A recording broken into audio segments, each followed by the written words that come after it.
Diego se ha admitido. Ya. El tema de hoy es el síndrome de inmunodeficiencia adquirida. Es un tema que creo que todos ya han escuchado en algún momento porque es un tema que se ha difundido mucho en base a la educación para prevenir esta enfermedad y en base a lo que significa prevención de la transmisión vertical. Entonces, cuando estamos hablando del VIH, tenemos que considerar de que es una patología que se la considera una epidemia a nivel mundial, donde va a afectar a cualquier grupo etario, pero lo que es mayor riesgo es la transmisión vertical por la afección principalmente de las mujeres en edad reproductiva, y se dice que el 90% de los niños que actualmente está portando el virus del VIH es porque se ha establecido una transmisión vertical y se considera aproximadamente que hasta la fecha en el mundo tenemos 2.5 millones de niños que están viviendo con el virus del VIH. Entonces, ¿cómo empezó este problema? Porque se considera un problema de salud pública. Entonces, lo que determinamos, ¿no? Decimos, empezó el ciclo del VIH en 1959, entonces estamos hablando de una patología relativamente joven, donde empiezan a investigarse y se presenta el primer caso en el África, que es el primer país donde se empieza a dar. Entonces, ¿qué es lo que determina? Se empieza a estudiar, pero no se llega a una conclusión. Hasta que en el 1981, imagínense, recién se determina el primer caso en Londres, donde esto ya condiciona a que se tiene que hacer un proceso de investigación.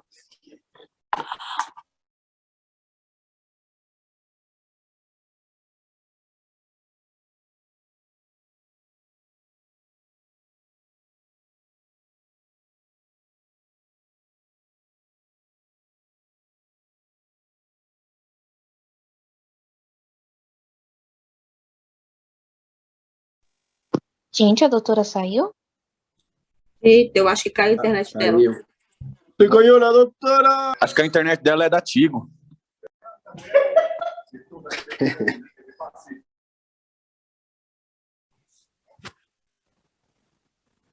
Fredão, caba de peia.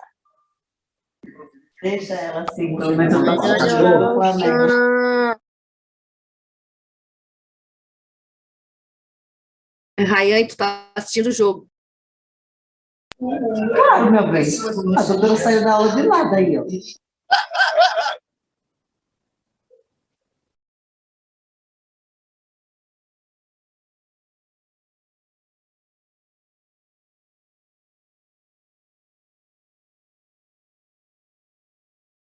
¿Quién pasa la clase?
Lo siento, chicos, estamos todos presentes, se terminó la batería de la computadora, pues nuevamente estamos conectados. ¿Estamos todos presentes?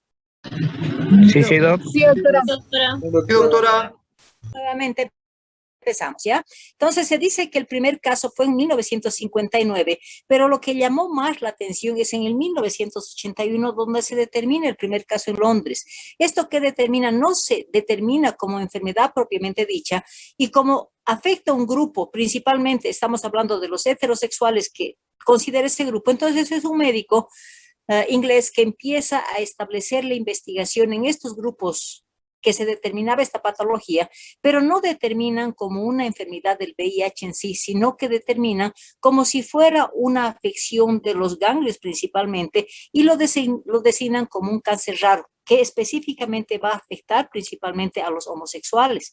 Entonces ahí empieza la investigación y es el Instituto Pasteur en el 1983 donde sí determina que el responsable de esta patología precisamente era un virus, pero no descubren en sí que es un virus, simplemente determina, es un virus que afecta al tejido ganglionar, donde lo designan simplemente como el virus de la linfadenopatías. Consideran de que es un virus que afecta específicamente este tipo de órganos, pero empiezan a investigarlo, empiezan a estudiar. Después designan que es un virus que se lo llama como el virus linfotrófico de las células T, para finalmente determinar y quedarse con la designación del virus como el virus de la inmunodeficiencia adquirida, porque demuestran que efectivamente estos pacientes empezaron a presentar una deficiencia inmunológica. Entonces se los consideraba como un agente infeccioso que afectaba directamente los ganglios linfáticos. Entonces, ¿qué es lo que se determina? Una vez que se investiga, se establece como una enfermedad y se establece con su agente etiológico específico, empiezan a trabajar estos investigadores y cómo tratamos es la interrogante, ¿verdad? Entonces, en 1987 empiezan a crear medicamentos y se establece el primer retroviral como tratamiento específico del virus del VIH. Pero, ¿qué es lo que determina? Determina que se la declara como una patología ya de difusión mundial, se la considera como una epidemia a nivel mundial. Entonces se ve que el comportamiento de las personas que estaban portando el virus del VIH, que posteriormente tenían un cuadro cíclico progresivo, entonces se determina que estas personas hay que protegerlas, porque en algún momento el tratamiento era demasiado caro. Entonces en el 1990 se establece una ley de protección del paciente que vive con el virus del VIH y en su momento ya va a presentar una etapacidad con manifestaciones clínicas. Y dice, ¿no? ¿Por qué ese tratamiento es tan caro? Entonces nuevamente se considera la fabricación de estos medicamentos que eran retrovirales y se los considera como una producción de medicamentos genéricos. ¿Para qué determina eso? Precisamente para facilitar el diagnóstico inicialmente y el tratamiento de los pacientes, y actualmente se dice que el 50% de los pacientes que están portando el virus del VIH ya están con tratamientos retrovirales porque el costo ha disminuido. Al mismo tiempo se establece, como es un problema de salud pública, se establece de que cada país tiene que tener su programa establecido y tiene que tener los centros de atención específicos para este tipo de pacientes. Entonces se establecen los centros de atención de pacientes con VIH y en Cochabamba tenemos el CDVID, donde es una institución donde específicamente va a manejar estos pacientes, donde va a otorgar el tratamiento correspondiente y además va a conllevar a un apoyo psicológico principalmente a estos pacientes. Entonces hablamos de una atención integral. Otra consideración que se tiene en la ley es la no discriminación de esta patología, que si inicialmente se consideraba una enfermedad infectocontagiosa, actualmente que determina la ley que no debe haber discriminación para este tipo de pacientes y se establece que todos los servicios públicos tienen que atender y hacer el seguimiento de los pacientes que están portando el VIH o que ya han entrado en la etapa SIDA como enfermedad propiamente dicha. Entonces, ahí se establecen las dos diferencias de los conceptos que se manejan. Hablamos del VIH y hablamos del SIDA. El VIH simplemente es aquella persona que está infectada, que está viviendo con el virus del VIH porque ha sido en su momento expuesto a este virus. Entonces se lo considera a ese paciente infectado, pero asintomático, donde no hay sintomatología que está manifestando esta enfermedad. Pero si ese paciente, después de un periodo prolongado, porque sabemos que es una enfermedad que tiene un periodo de incubación muy prolongado, entonces va a empezar ya a marcar la inmunodeficiencia y la condición para esa inmunosupresión va a ser empezar a presentar síntomas de diferentes enfermedades. Inicialmente van a ser enfermedades propias, si hablamos de los niños propios de la infancia, pero su característica va a ser recurrencia y en su momento, si se va a tener la condición de demostrar que ese niño está inmuno con una inmunosupresión, y esto va a ser de carácter progresivo y que además se va a relacionar con sintomatología de diferentes enfermedades, entonces ahí vamos a determinar que ese paciente ya está en etapa SIDA. Al mismo tiempo decimos que esta sintomatología es de un carácter progresivo y recurrente. Entonces inicialmente podrá establecerse simplemente una afección del sistema ganglionar. Algún momento vamos a considerar la recurrencia de las enfermedades prevalentes de la infancia, pero cuando va a determinarse mayor grado de inmunosupresión, va a empezar a manifestarse como infecciones oportunistas, nuevamente seriados o recurrentes, para finalmente establecer un proceso de degeneración celular, estableciendo las neoplasias y las manifestaciones clínicas graves que va a ser mostrada por compromiso del sistema nervioso central. Entonces, es importante estas dos definiciones del VIH y la etapa SIDA. Decimos que esta enfermedad ha empezado en un país, luego se ha diseminado, por lo tanto decimos que es una epidemia mundial. Al mismo tiempo decimos que si antes se estaba establecido a un grupo de pacientes, estamos hablando de la edad adulta o edad de los adolescentes, donde principalmente afectaban a los homosexuales, actualmente se ha visto que esta enfermedad se ha difundido y actualmente se tiene mayor número de población joven. Más o menos se considera que existen 19, lo que preocupa en el VIH-Sida precisamente es la transmisión vertical que se va a dar en las mujeres que se van a embarazar. Entonces se dice que actualmente se tiene más o menos 19 millones de mujeres en el mundo que están infectadas con el VIH, y al mismo tiempo decimos que estas mujeres se encuentran en edad reproductiva, lo cual va a conllevar, si no se tiene el control de esta patología, va a llevar a una transmisión vertical y finalmente el producto va a ser niños contagiados con VIH a consecuencia de esta gestación y de un mal manejo, hablamos de una mujer embarazada.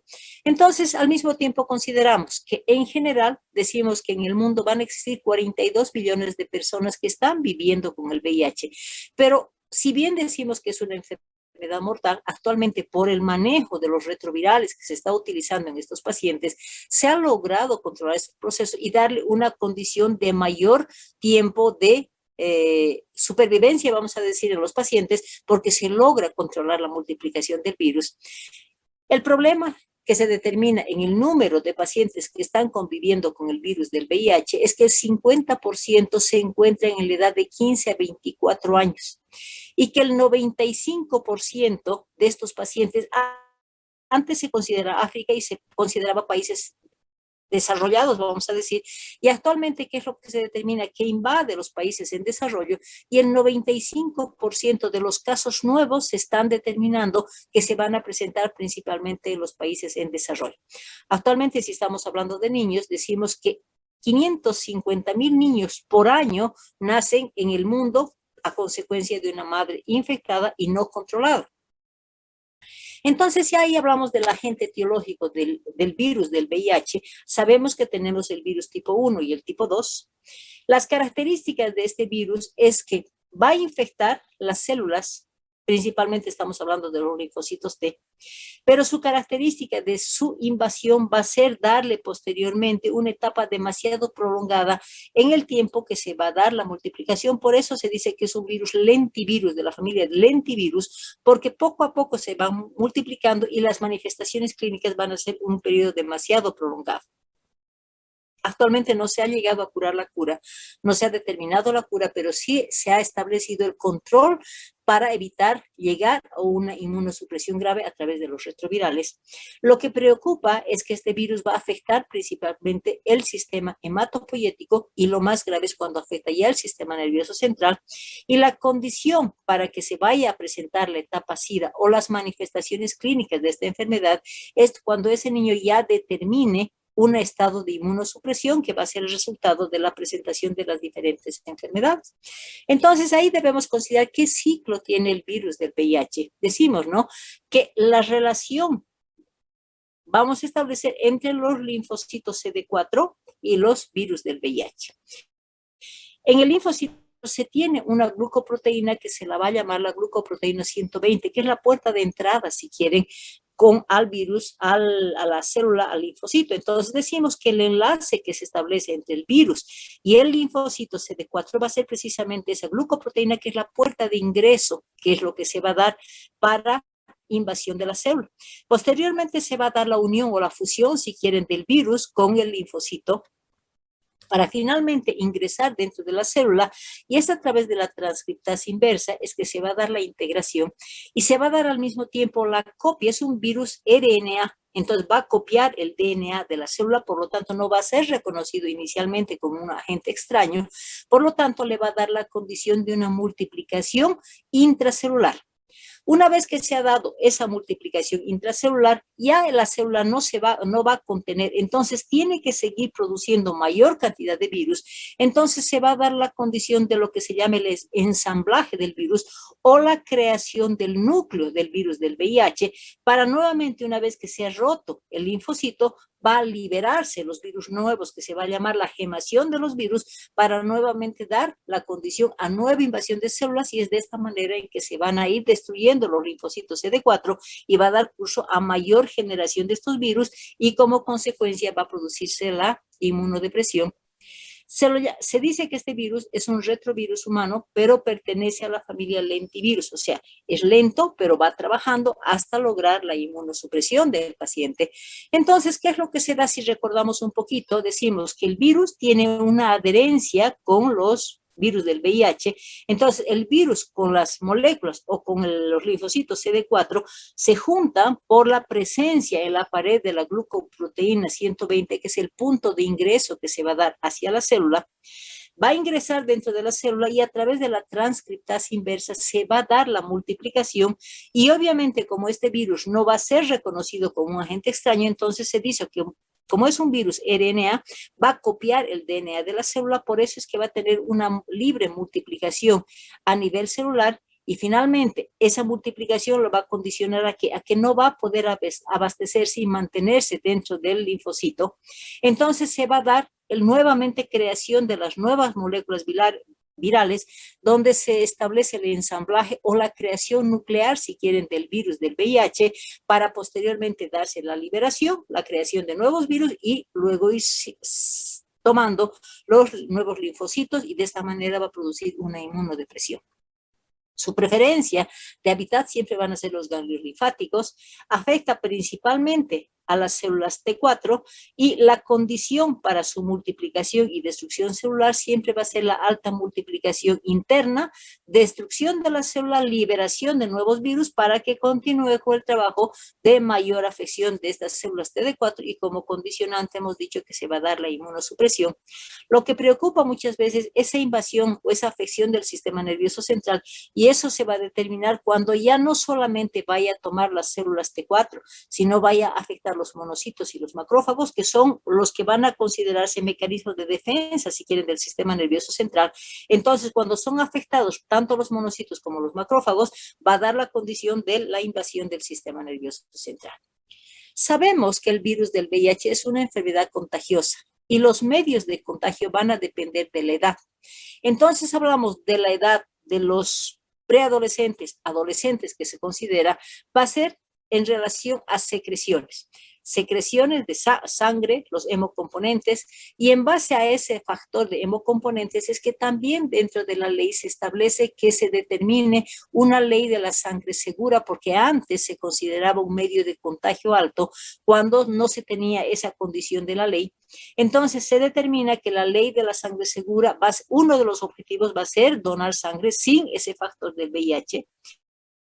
Hablamos de los otros fluidos como el semen, los fluidos vaginales, y finalmente otro fluido natural va a ser la leche materna. Entonces, eso es otro grupo poblacional. Pero cuando estamos hablando de la gestación y de la transmisión vertical, decimos que esa transmisión se va a dar en 3 momentos. Cuando ese producto está en etapa de gestación, cuando se va a dar el parto y se va a dar el posparto. Pero ambos va a depender de qué, de la cantidad o del volumen del inocuo que se va a dar, o sea, ese niño va a tener condición de mayor grado de infección dependiendo de la cantidad de agente patógeno o dependiendo de la cantidad de virus que ese momento esté portando la mamá o la relación que tenemos con las secreciones para que se dé la enfermedad propiamente dicha. Entonces, lo que nos preocupa en pediatría es la transmisión vertical, la vía perinatal. Hemos dicho que los 3 momentos van a ser de la gestación, pero la misma gestación en algún momento, principalmente si estamos hablando en el primer periodo del embarazo, van a ser gestaciones donde la placenta va a significar o va a comportarse, si quieren, como una barrera para evitar la transmisión. Por eso se dice que durante la gestación la probabilidad de transmisión solamente va a ser de un 30%. En el parto estamos hablando de 50%. ¿Por qué? Porque hemos dicho que las secreciones vaginales son la condición de mayor riesgo de contagio. Por lo tanto, ese niño cuando está pasando por el canal del parto, el virus que tiene alta carga viral, principalmente si esa mamá no está en tratamiento y tenemos una alta carga viral, entonces ese niño va a atravesar ese canal del parto y es a través de las mucosas, principalmente estamos hablando de los ojitos, estamos hablando de la boca, que va a lograr ingresar en ese producto. Entonces tenemos un 50% de probabilidad, si se le da la condición a ese niño, de un nacimiento por vía vaginal. Y finalmente, después del nacimiento, sabemos que el virus se va a transmitir también por la leche materna. Es menos probabilidad, hablamos del 15 a 20%, porque ya si se tiene un diagnóstico de una gestante que está con un virus del VIH, normalmente se suspende la lactancia, pero ante el desconocimiento podemos tener esa posibilidad y va a depender de la frecuencia y de la cantidad de lactancia para que se dé la transmisión correspondiente. Entonces, si estamos hablando de 3 momentos de la gestación, parto y posparto, ¿cuáles son los mecanismos de acción que va a tener este virus para dar ese contagio que estamos viendo? Entonces, hablamos de la gestación. Hemos dicho que los 2 primeros trimestres del embarazo no significan riesgo porque la placenta actúa como un factor protector, como un filtro, si es que quieren, para el virus del VIH. Pero ¿qué se da en el último trimestre de la gestación? Se van a dar ciertas contracciones uterinas, lo que se llama las contracciones de Braxton Hicks. Esas contracciones que van a permitir que se dé unas microtransfusiones porque se van a establecer pequeños lagos placentarios, porque se van a dar contracciones uterinas. Entonces, estos lagos placentarios, como son cargados de sangre y esta sangre va a estar cargada de virus, entonces va a ser medio de contagio directo a través del cordón umbilical. Entonces, ese es el riesgo que tenemos en el último trimestre de la gestación. Cuando hablamos del parto, hemos dicho que el canal del parto, si la mamá está sin tratamiento y ha sido diagnosticado con VIH, pues la secreción vaginal va a ser secreción que va a tener mayor carga viral. Entonces ese niño, cuando va a ser expuesto, y no nos olvidemos que muchas veces, principalmente cuando tenemos condición de realizar una episiotomía, se va a hacer un corte donde va a haber su sangrado. Entonces las 2 condiciones que nos van a llevar a riesgo cuando estamos determinando una mamá VIH positiva con un parto vaginal, entonces vamos a tener la condición de exponerla a la sangre y exponerla a la secreción del canal vaginal. Entonces, esa es la condición. Y como ingresa, atraviesa las mucosas, principalmente hablamos de los ojos y hablamos de la boca, entonces ese niño tiene mayor probabilidad de infectarse. Y cuando consideramos el tercer momento de transmisión, que es a través de la lactancia materna, entonces consideramos como indicación normalmente suspensión de lactancia, porque cuando se desconoce ese diagnóstico en la mamá, lo primero que hacemos es darle lactancia materna precoz después del nacimiento, si estamos hablando de un parto vaginal. Entonces, cuanto mayor tiempo sea el amamantamiento, mayor va a ser el riesgo. Y si consideramos muchas veces ya durante el periodo de la lactancia materna, principalmente en primigestas, ¿qué es lo que se va a dar? Como ese pezón no está preparado, entonces la misma succión del bebé va a hacer de que se formen las famosas fisuras del pezón. Las fisuras pueden tener condición a un proceso infeccioso, que se produzca unas mastitis, o de lo contrario ya se determina un absceso mamario. Entonces, esas condiciones que nuevamente van a estar relacionadas con la condición de contacto con sangre, entonces van a ser también el otro factor que puede intervenir cuando ese niño está recibiendo la lactancia materna. Entonces, ¿qué es lo que debemos determinar? Cuando tenemos un diagnóstico de una mamá con una prueba de VIH positiva, entonces tenemos que determinar cuáles son los factores predisponentes maternos durante la gestación. Entonces, esa mamá tiene que saber cuándo se la ha diagnosticado, si se la ha diagnosticado, si ha recibido el tratamiento correspondiente, porque va a depender de la etapa evolutiva en que se va a dar el parto para determinar si tiene alta carga viral o tiene menos carga viral, y todavía vamos a determinar el recuento del CD4. Entonces, si es una mamá que está con tratamiento y tiene baja carga viral o incluso indetectable porque ha recibido un buen tratamiento y como consecuencia no tenemos un nivel muy bajo de CD4, entonces ese niño va a tener menos probabilidad de ser contagiada en esa gestación. Al mismo tiempo decimos que cuando una mujer gestante tiene que hacerse control obligatorio del VIH, es que se determina que durante los controles prenatales, cada 3 meses, esa mamá tiene que hacerse una prueba rápida. ¿Por qué? Porque en algunas condiciones, si solamente hacemos una prueba rápida, podemos estar en el periodo de ventana que se determina donde no se va a diagnosticar la presencia del virus del VIH. Entonces se dice que durante la gestación tenemos que hacer los controles correspondientes, mínimo 3 pruebas de VIH, al mismo tiempo que tenemos que considerar si esa mamá está recibiendo tratamiento, cuál es la adherencia que tiene, cómo está tomando los medicamentos, si tiene una toma regular, si tiene controles regulares, para ver, porque toda vez que están con un tratamiento para el VIH, se hace la determinación de con qué carga viral está ingresando, con qué nivel de CD4 se está ingresando, y con el tratamiento, de hecho, podemos encontrar incluso etapas de virus indetectables o un nivel de CD4 adecuado. Entonces, eso es importante. Y al mismo tiempo, cuando la mamá nos dice, pues, cuando las mamás son drogadictas, por ejemplo, ¿cierto? Y tienen el riesgo, porque sabemos que las drogas inyectables principalmente son un factor de riesgo y no ha sido diagnosticada, entonces se la considera esa mamá con alto riesgo. Y de hecho, como hemos determinado que en el control prenatal se tiene que tomar 3 pruebas, y si esa mamá no ha tenido ninguna prueba, entonces se la considera automáticamente una mamá con alto riesgo para VIH. Si esa gestante ya llega al hospital con un trabajo de parto, es importante determinar el riesgo. Entonces, toda mamá que ingresa a sala de partos tiene obligación, el personal médico de enfermería, realizar una prueba rápida, porque si no realiza, está sometiendo automáticamente ese factor de riesgo de ese niño. Entonces, si consideramos que esa mamá no ha sido realizada la prueba y tuviera VIH, es importante considerar cuántas horas de bolsa rota tiene. ¿Por qué? Porque al considerar el líquido amniótico estéril y se determina que se ha roto la bolsa, entonces por vía ascendente, pues el virus rápidamente va a invadir y va a infectar ese niño. Cuando hablamos del trabajo, de las horas de trabajo de parto, hemos dicho que durante las contracciones uterinas se van a establecer unos lechos placentarios donde condiciona acumulación de sangre, y esa sangre va a poder pasar a través del cordón y la condición va a ser nuevamente infectar al niño.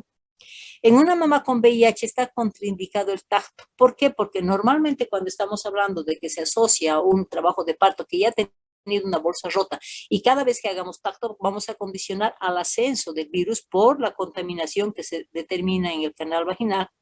Y otra contraindicación es que se realizan episiotomías amplias.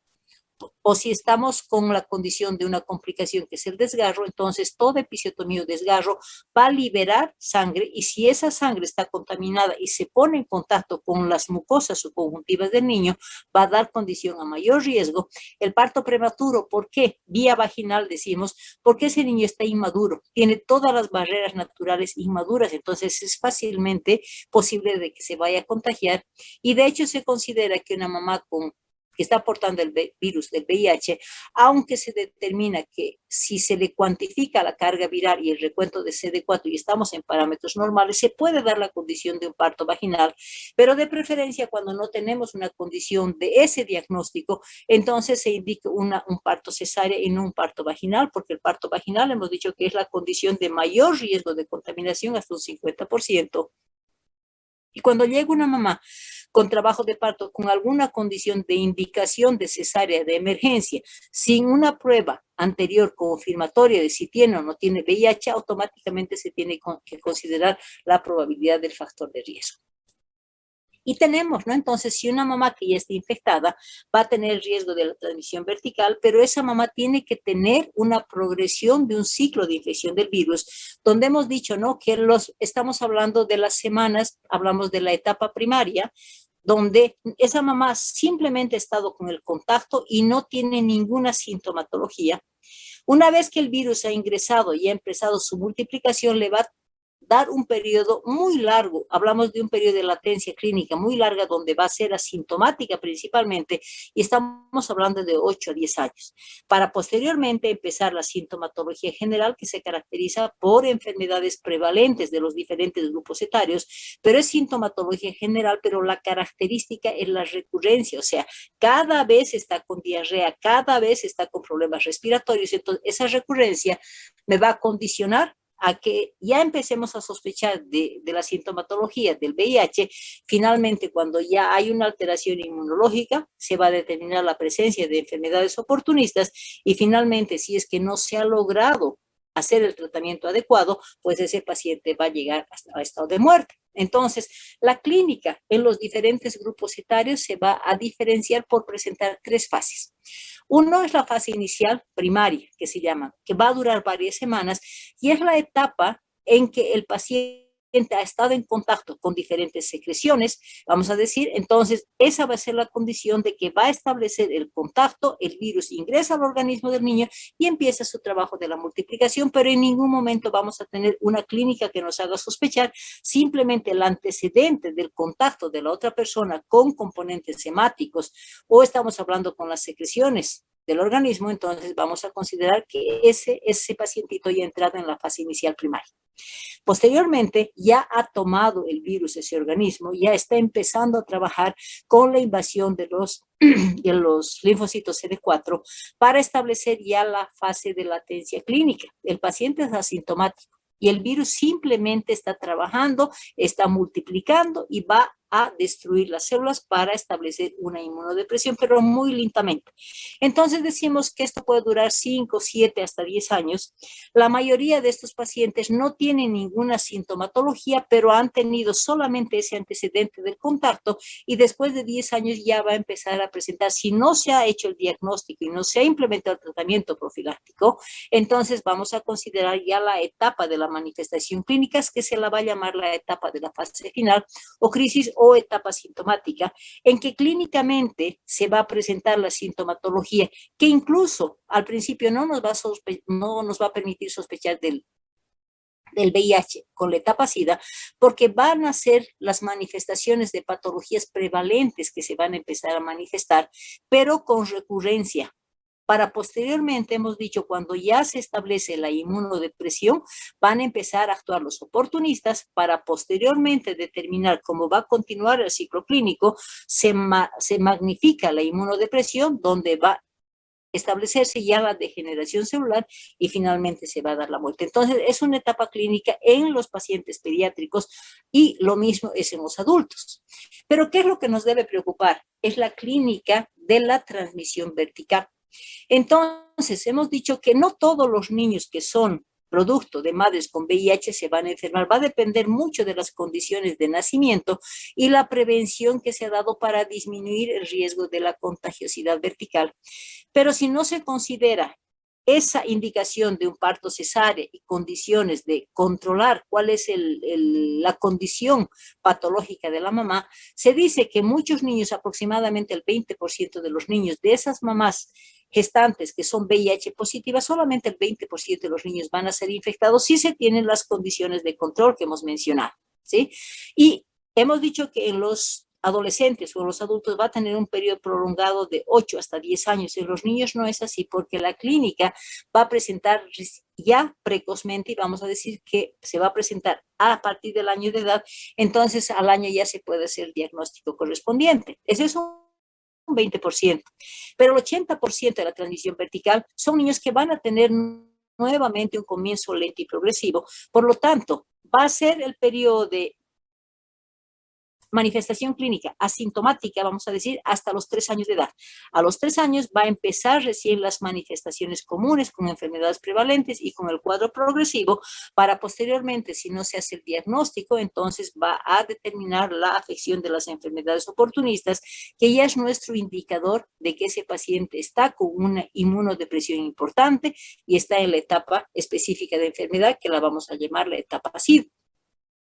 Y ahí me va a determinar ¿Cuánta es la afección inmunológica? Entonces, cuando inicia la afección, la inmunodepresión, lo primero que el niño va a presentar son manifestaciones inespecíficas. De repente, ese niño va a empezar a presentar linfadenopatías no justificadas por procesos infecciosos. Lo que no nos va a faltar son los megaórganos, hepato y esplenomegalia, y ese niño no va a tener condiciones ni de ganancia de peso ni de ganancia de talla, por lo tanto se lo va a considerar como un retardo en el crecimiento. Esto decimos que no es específico, muchas veces estamos relacionando con otros procesos infecciosos o de otras enfermedades de transmisión vertical o la condición de una desnutrición. Entonces muchas veces se confunde estas manifestaciones porque no se tiene un diagnóstico de la mamá con las pruebas de VIH, para posteriormente continuar con la progresión de manifestaciones clínicas donde ya va a empezar a presentar un grado de inmunosupresión, pero se van a manifestar simplemente con infecciones respiratorias comunes. Vamos a hablar de infecciones altas, vamos a hablar de infecciones bajas, pero su carácter es recurrente. O la mamá nos va a decir, está con diarrea, pero cada vez le da la diarrea, y estas iras y estas edas vamos a relacionar con ese retardo del crecimiento del niño. Entonces, la asociación de una falta de ganancia de peso y falta de ganancia de talla, asociada a las enfermedades prevalentes de la infancia, pero con carácter recurrente, nos dice probabilidad de un VIH-Sida. Cuando esto va progresando, vamos a hablar de las afecciones de piel, vamos a hablar de las dermatitis que son frecuentes, que muchas veces consideramos al niño que es una afección alérgica o una infección tipo eczemática, ¿no es cierto? Para posteriormente ya empezar a manifestaciones más graves, donde se van a determinar las afecciones del sistema nervioso central, pero como procesos infecciosos, donde nos va a determinar las infecciones, por ejemplo, como una meningitis, como una meningoencefalitis, o finalmente cuando ese niño ya ha tenido otras infecciones primarias, va a desarrollar una sepsis. Entonces, la gravedad de estas patologías va a ir progresando para finalmente, y estas manifestaciones infecciosas comunes o enfermedades prevalentes, vamos a decir que son propias de la infancia, pero la recurrencia nos debe hacer pensar que ese niño puede tener esta patología relacionado nuevamente con la falta de ganancia de peso y talla. Finalmente, como no se ha diagnosticado, muchas veces tratamos simplemente como patologías aisladas, como iras, edas, etcétera. Entonces van a empezar a intervenir los agentes oportunistas. Hablamos del citomegalovirus, hablamos de las micosis frecuentes, hablamos del Pneumocystis carinii o el Pneumocystis jirovecii, que actualmente se lo llama. Entonces, estas afecciones oportunistas, ¿qué significa?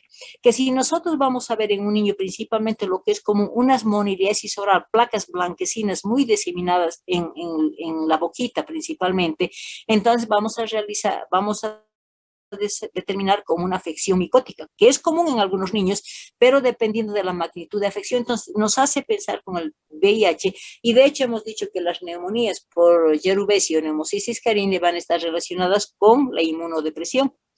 Finalmente, ese cuadro no se queda ahí, va a seguir continuando la progresión y van a dar manifestaciones encefálicas, y la condición va a ser de que va a determinar un carácter progresivo y en algún momento va a producir un estancamiento del desarrollo mismo del paciente.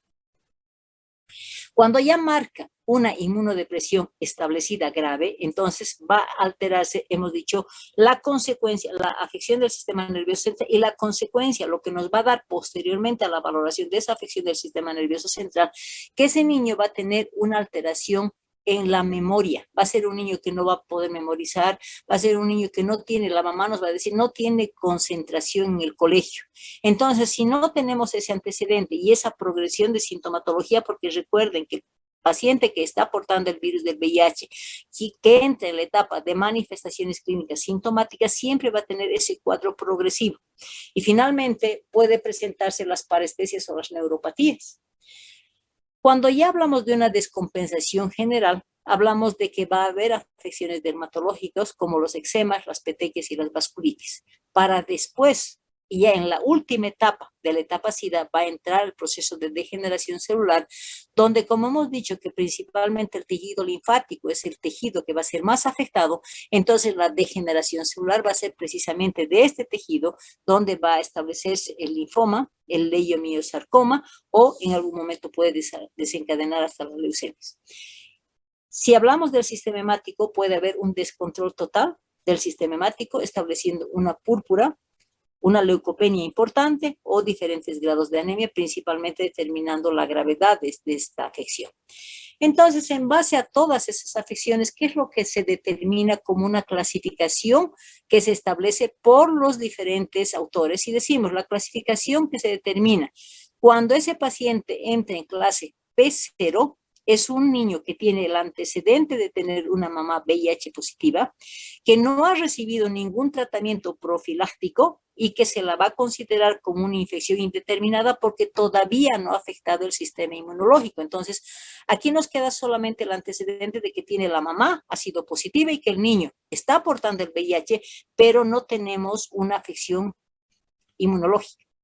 Cuando hablamos ya de la clase P01, decimos que este niño se ha demostrado que está portando el virus del VIH. Hay determinación de que si ha afectado se va a cuantificar la inmunidad.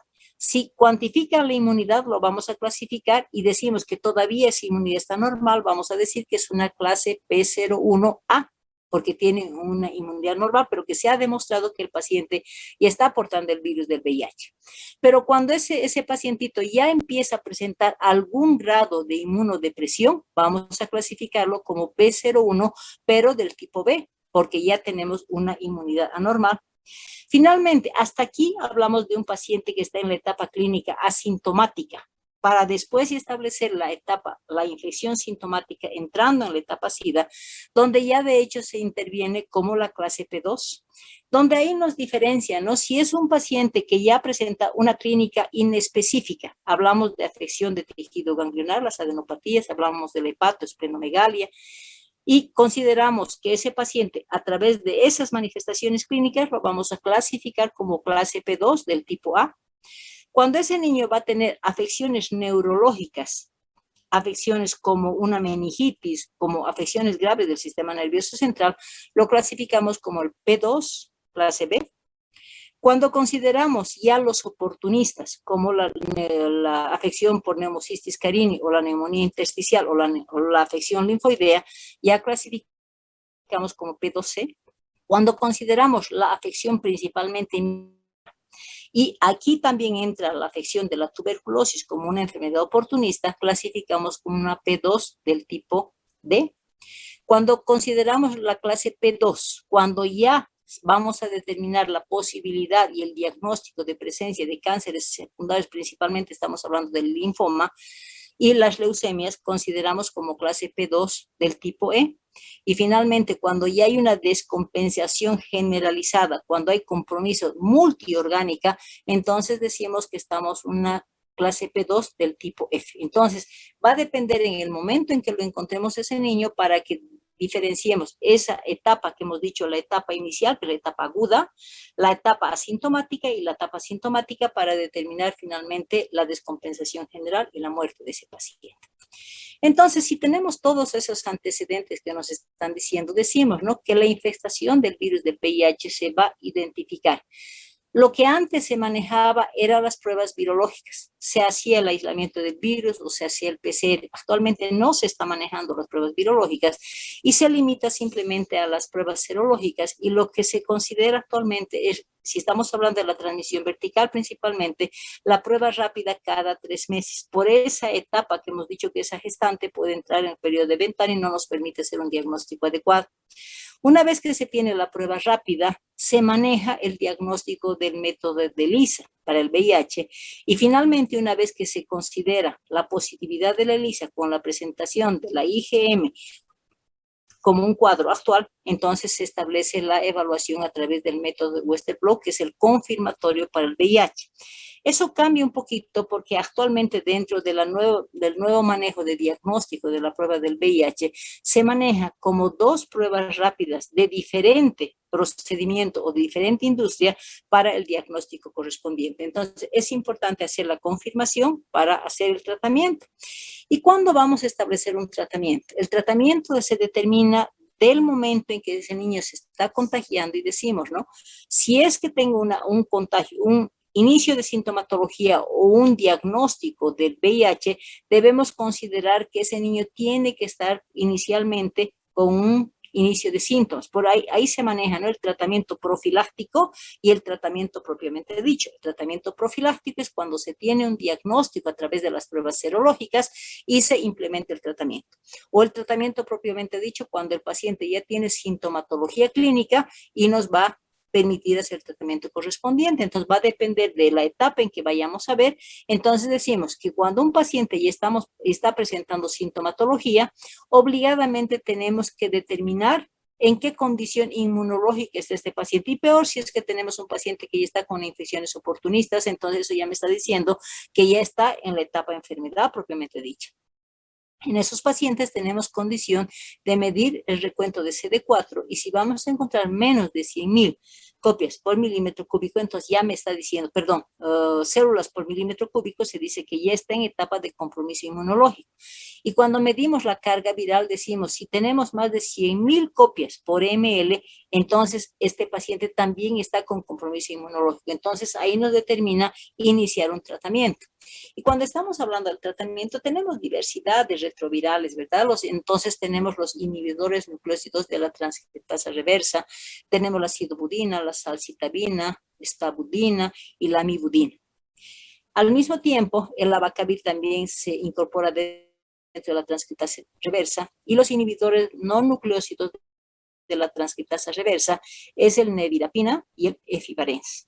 Pero en base a esto, ¿quiénes establecen el tratamiento? Por eso hemos dicho que existe un centro especializado para el manejo de pacientes VIH, donde ellos, dependiendo de la condición del paciente, van a establecer, pero de acuerdo a la norma se establece que hay un inicio y un tratamiento inicial. Estamos hablando del tratamiento con retrovirales y el esquema que se está manejando actualmente es el uso de la acidobudina.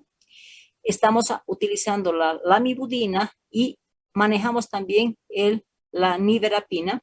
Y en algún momento, como hay cierta toxicidad hepática, entonces podemos optar por el efavirenz. Entonces, es el esquema que se llama TAR para el tratamiento. Esto se maneja en los pacientes que están iniciando el tratamiento o también se condiciona a las mujeres embarazadas como una profilaxis de la transmisión vertical. ¿Qué debemos considerar?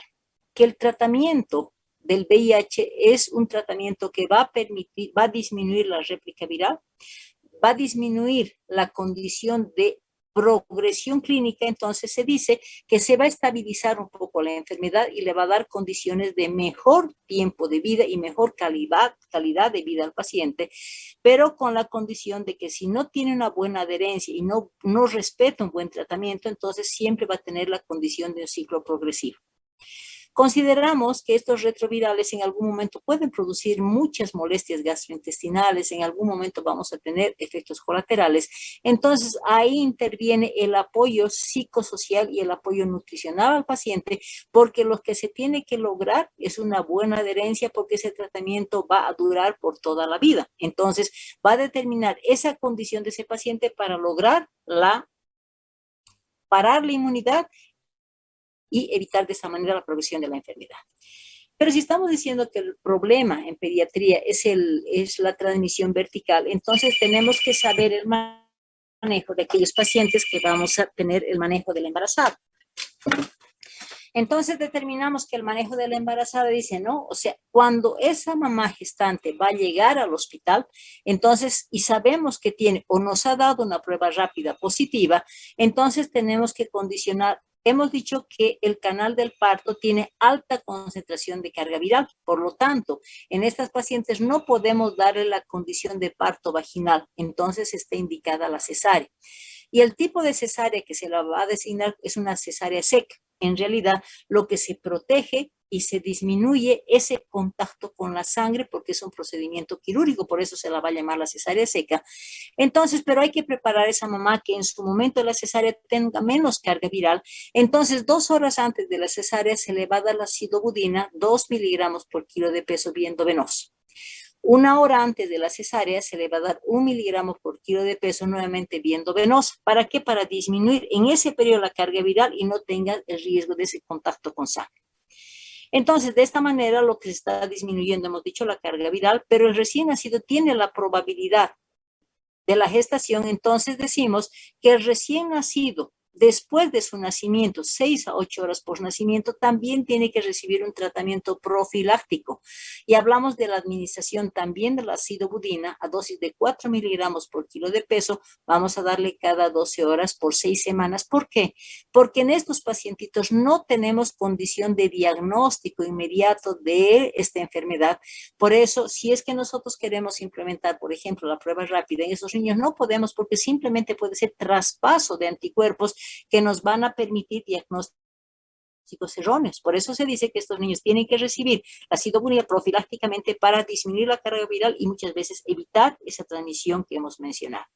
Y de hecho, como tenemos la condición de que la lactancia materna también es una condición de transmisión, si estamos evitando el parto vaginal, tenemos también que tener la indicación de suspensión de lactancia materna, porque es la lactancia materna la otra condición en que nos va a llevar a riesgo de contagiosidad. Una vez que ese niño ha nacido, ¿podemos tener la indicación de vacunas o no? Entonces, lo que se determina es que la vacunación con ese niño que está con probabilidad de convivencia del virus del VIH, no podemos darle aquellas vacunas que son consideradas, por ejemplo, oportunistas como la BCG. Entonces, la BCG no podemos aplicar en esos pacientes que están portando el VIH o tienen la probabilidad de tener ese riesgo de transmisión vertical. Las patologías, o sea, las vacunas bacterianas como la DPT, sí se recomienda. La polio es un virus, tampoco se recomienda, pero si hablamos de la influenza y el neumococo se va a recomendar. Entonces, todas las vacunas bacterianas sí están recomendadas, excepto el bacilo de Koch, que es responsable de la tuberculosis, y el sarampión tampoco se recomienda porque son virales. Entonces, como concepto general, decimos las bacterianas sí se van a recomendar, pero las virales no, por el riesgo de la inmunidad baja que va a tener ese niño.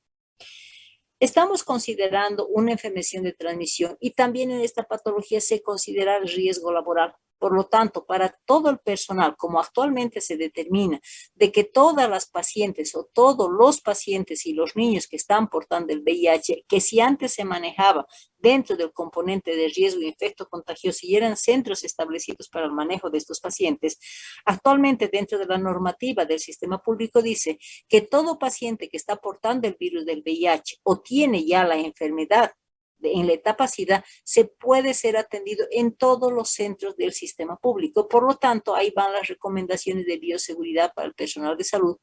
Entonces, si es un personal, sea ginecólogo, sea pediatra o quien vaya a intervenir en ese procedimiento de atención de esta mamá que es positiva para el VIH, tiene que tener la condición, primero, de usar doble guante. El uso de lentes, porque la sangre y las secreciones van a ser riesgo de contagio. Entonces, si a un ginecólogo que está operando le salpica la sangre o le salpica el líquido amniótico que en su momento puede estar contaminado, entonces tiene riesgo, ¿no es cierto? Porque el virus va a entrar por las conjuntivas oculares o por la mucosa oral. Entonces, se dice que tiene obligación de usar lentes o mascarilla para evitar ese riesgo de contacto con sangre o secreciones en los ojos. Al mismo tiempo, decimos que cuando están manejando el bisturí, pues que se tenga los cuidados correspondientes, porque un accidente laboral de un corte de un bisturí con una sangre que está contaminada es factor de riesgo. Todo lo que se va a utilizar como material de uso, estamos hablando del equipo de la cesárea, entonces todo el material debe ser desechable por el riesgo de contaminación con la sangre. Y finalmente, cuando se habla del manejo del recién nacido, también el pediatra tendrá que tener la protección correspondiente, el manejo de doble guante, porque debemos recordar que siempre el factor de contagio en todo procedimiento de atención de una cesárea o una atención de un recién nacido va a ser el contacto con sangre o secreciones. Creo que hemos terminado. No sé si tienen alguna pregunta.